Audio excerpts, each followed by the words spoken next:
மெய்யன்பர்களே, உங்கள் அனைவருக்கும் எனது பணிவான வணக்கம்.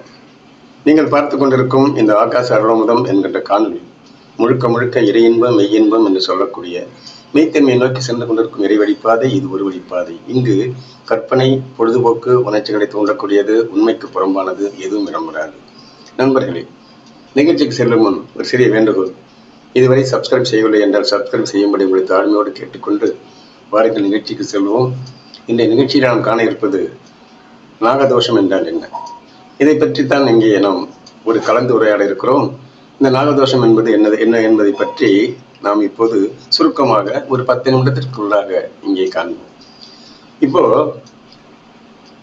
கிராமத்துல பாத்தீங்கன்னா, அந்த கோயில்ல, கிராமமும் இல்லை, எல்லா கோயில்களிலும் ஒரு மரத்தின் அடியிலே நாகம் போன்ற ஒரு வடிவ அமைப்பிலே ஒரு 8 போன்ற வடிவம் வச்சுங்களேன். அந்த 8 போன்ற வடிவிலே 2 பாம்பு ஒன்றோடு ஒன்று பின்னி பிணைந்திருப்பது போன்ற ஒரு படமோ அல்லது சிலையோ வடித்து வைத்திருப்பார்கள். இதற்கு என்ன காரணம் என்றால், நாகதோஷம் என்ற தோஷம், அந்த தோஷம் சரியாக வேண்டும் என்ற நோக்கிலே ஒரு வேண்டுதல், அதாவது ஒரு பரிகார நிலையிலே கொண்டு பல பேர் வைத்திருப்பார்கள். இந்த சிலையை வைப்பதினால், நீங்கள் கொண்டு வைப்பதனால் உங்களுக்கு தோஷம் நீங்கி விடுமா என்றால் அது ஒரு பரிபாஷை, அவ்வளவுதான். இந்த பரிபாஷை மறைபொருளான விளக்கத்தை புரிந்து கொண்டு அதன்படி நாம் இயக்கினால் அந்த இயக்கம் சரியாக இருக்கும் என்ற நோக்கோடு இந்த நாகதோஷத்தை பற்றி இங்கே காண இருக்கிறோம். நாகம் என்பது ஒரு அடையாளக்குறி. நமது உடலிலே மூலாதாரம் இருக்கிறது. அந்த மூலாதாரம் என்பது நமது முதுகெலும்பு இருக்கு இல்லையா, முதுகெலும்புல கடைசி நிலையில இருக்கிறது. அங்கே குண்டலினி மகாசக்தி என்ற சக்தி உறங்கிக் கொண்டிருக்கிறது. பாம்பு போல சுருண்டு கொண்டு இருக்கிறது என்று கூறுகிறார்கள். எனவே அந்த சுருண்ட நிலையில் இருக்கும் பாம்பு விரிந்து எழ வேண்டும் என்றால், விரிந்து எழுந்து நமது சக்கரங்கள் வழியாக மேலெழும்பி சென்றால் நமது பிராணன் நன்கு வசப்படுகிறது. நமது பிராணன் நன்கு வசப்பட்டு வீரியமுற்று எழும்போது, அந்த உறங்கிக் கொண்டு உறக்க நிலையிலிருந்து விழிப்பு நிலையில வரும்போது அங்கே நமக்கு ஞான அறிவு என்று சொல்லக்கூடிய தெளிவான நிலை ஏற்படுகிறது. சிந்தனை தெளிவாகிறது, மனம் தெளிவாகிறது, உடல் தெளிவாகிறது, உயிர் தெளிவாகிறது.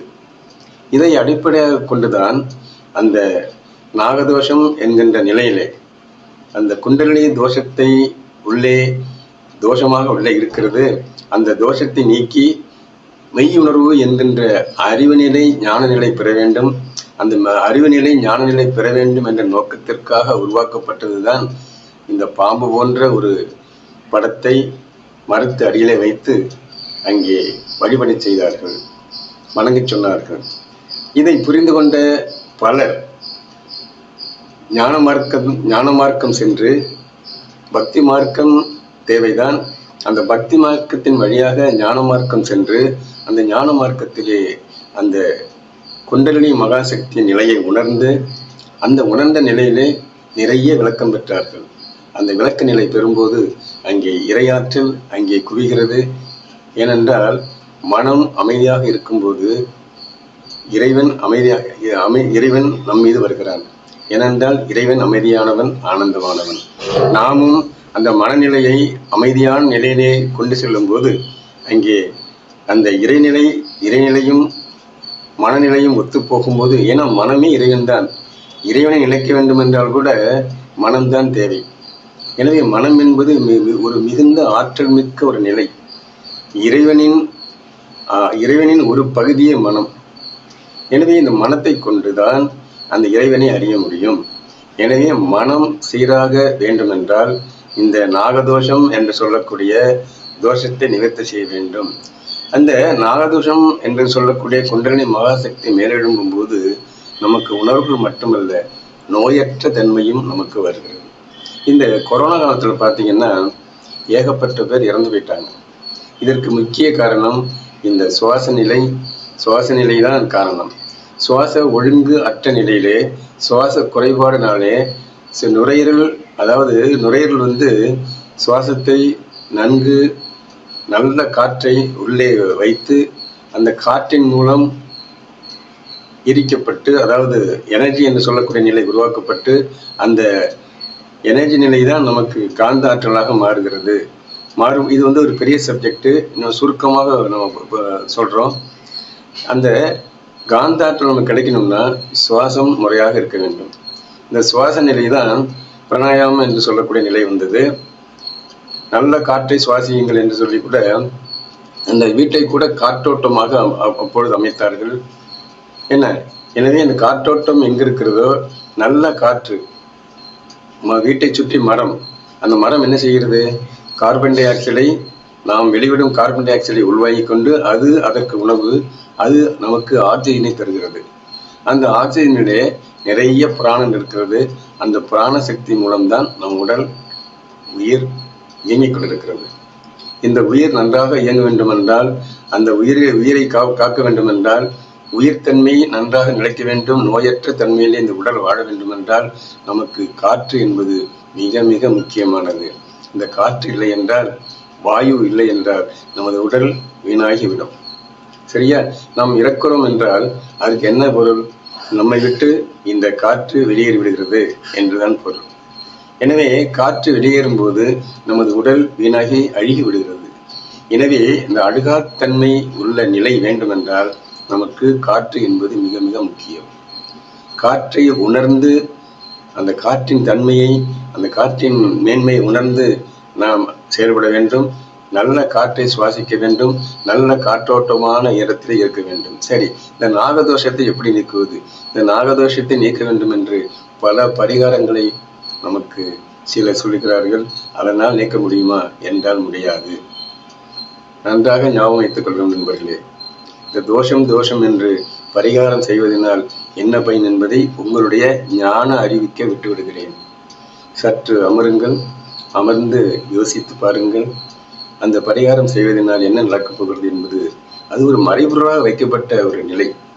அதை நாம் புரிந்து கொண்டு பரிகாரம் என்ற பெயரிலே நாம் அலைந்து கொண்டிருக்கிறோம். அதை விடுத்து இந்த 21,600 மூச்சும் உங்களுக்கு சரியாக இயங்குகிறதா, உங்கள் நுரையீரல் நன்றாக இயங்குகிறதா, உங்கள் மூச்சு நிலை ஒழுங்காக இருக்கிறதா என்பதை புரிந்து கொண்டு வாழ்ந்தாலே உங்களுக்கு நோயற்ற தன்மை வரும். தியானம் அப்புறம் இருக்கட்டும், முதல்ல நோய் இல்லாமல் வாழணும். நோய் இல்லாமல் வாழ்வதற்கு நமக்கு தேவை இந்த மூச்சுக்காற்று. இந்த மூச்சுக்காற்றை நன்கு சுவாசிக்க வேண்டும். நம்ம இப்போ ஒரு பொருள் எடுத்துக்கணும், என்ன செய்யறோம்? காற்று எவ்வளவு வலிமையான்னு பாருங்களேன். ஒரு பொருள் எடுத்துக்கணும், என்ன செய்யறோம்? தம் கட்டி தூக்குறோம். ஒரு மூச்சை இழுத்தோம்னா என்ன செய்யறது? ஆற்றல் வரும். உடனே ஆற்றல் வருது. அந்த ஆற்றல் வரும்போது அந்த பொருளை சுலபமாக தூக்கி விடுகிறோம். சரியா? அந்த வெயிட் லிஃப்டர்லாம் பாருங்களேன். அந்த வெயிட் லிஃப்டர் வந்து இப்போ அந்த பயிற்சியை செஞ்சு அவங்க ஜெயிக்கிறப்போ அப்படி ஒரு மூச்சை இழுப்பாங்க, மூச்சை உள்வாங்குவாங்க. மூச்சை உள்வாங்கி கொண்டால் அந்த காற்று அங்கே நிலைபெறுகிறது. காற்று நிலைபெறும்போது அது சுலபமாக தூக்கி மேலே கொண்டு வந்து விடுகிறார்கள். இதுதான் காற்றுத்தன்மை. இது ஒரு உதாரணத்துக்காக சொன்னேன். எனவே நாகதோஷம் என்பது இந்த குண்டலினி மகாசக்தியை மேலெடுப்பக்கூடிய ஒரு நிலை. இது வந்து தோஷம் என்று சொல்லிக்கொண்டு இருக்கிறோம். தோஷம் என்பது குற்றம். எனவே இந்த நாக குற்றம் என்பது குண்டலினி மகாசக்தியை மேலெடுப்பும் குற்றம். எனவே நாம் இந்த தியான நிலைக்கு செல்கிறீர்களோ இல்லையோ அது உங்கள் சொந்த விருப்பம். ஆனால் நன்றாக வாழ வேண்டும், நீண்ட காலம் வாழ வேண்டும் என்றால் இந்த மூச்சுக்காற்று என்பது மிக முக்கியம். அந்த மூச்சுக்காற்று நிலை உணர்ந்த பெரியோர்கள் தான் நாகதோஷம் என்று சொல்லக்கூடிய ஒரு மறைபொருள் விளக்கமாக நமக்கு பாம்பின் படத்தை வரைந்து அந்த பாம்பை மரத்தடியில் வைத்தார்கள். அந்த மரத்தடியில் ஏன் வைத்தார்கள் என்றால் அந்த மரம் நமக்கு ஆக்சிஜனை தருகிறது.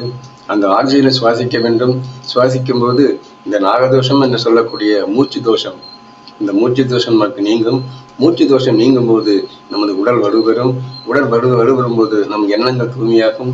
எண்ணங்கள் தூய்மையாகும் போது நமது ஆற்றல் அதிகரிக்கும். அப்பொழுது இந்த மூச்சின் மூலம் நல்ல மூச்சு நாம் சுவாசிக்கும் போது உடல், மனம், உயிர் மூன்றுமே நன்கு இயங்குகிறது. நன்கு இயங்கி நோயற்ற தன்மை நமக்கு ஏற்படுகிறது. இதுதான் நாகதோஷம். நாகதோஷம் என்று சொல்லிட்டு கொண்டு நாம் நம் நேரத்தை வீணடிக்காமல் நல்ல காற்றை உள்வாங்குங்கள்.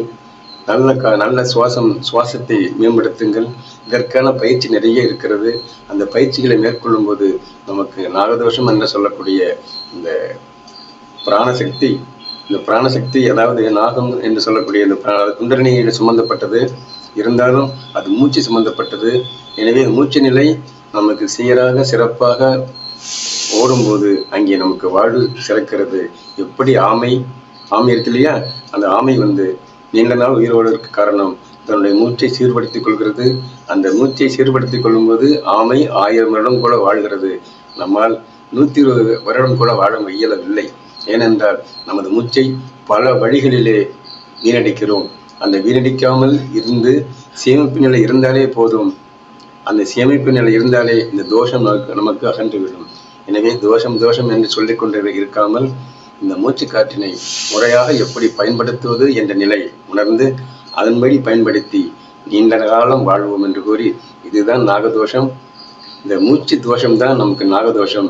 எனவே இந்த மூச்சு தோஷத்தை அகற்றி நாம் நீண்ட நாள் வாழ்வோம் என்று கூறி, மூச்சை நன்கு பயன்படுத்துங்கள், முறையாக பயன்படுத்துங்கள், குறைவாக பயன்படுத்துங்கள், மூச்சை வீணடிக்காதீர்கள். மூச்சை எப்படி வீணடிக்கப்படுகிறது என்பது இன்னொரு பதிவிலே தெளிவாக காண்போம். எனவே இந்த மூச்சின் நிலை என்பது முக்கியமான நிலை. இதுதான் தோஷம். இந்த தோஷம் என்ற குற்றத்தை நீக்கி நாம் இந்த நல்ல காற்றை உள்வாங்குவோம் என்று கூறி நிகழ்ச்சி நிறைவு செய்கிறேன். நன்றி நண்பர்களே.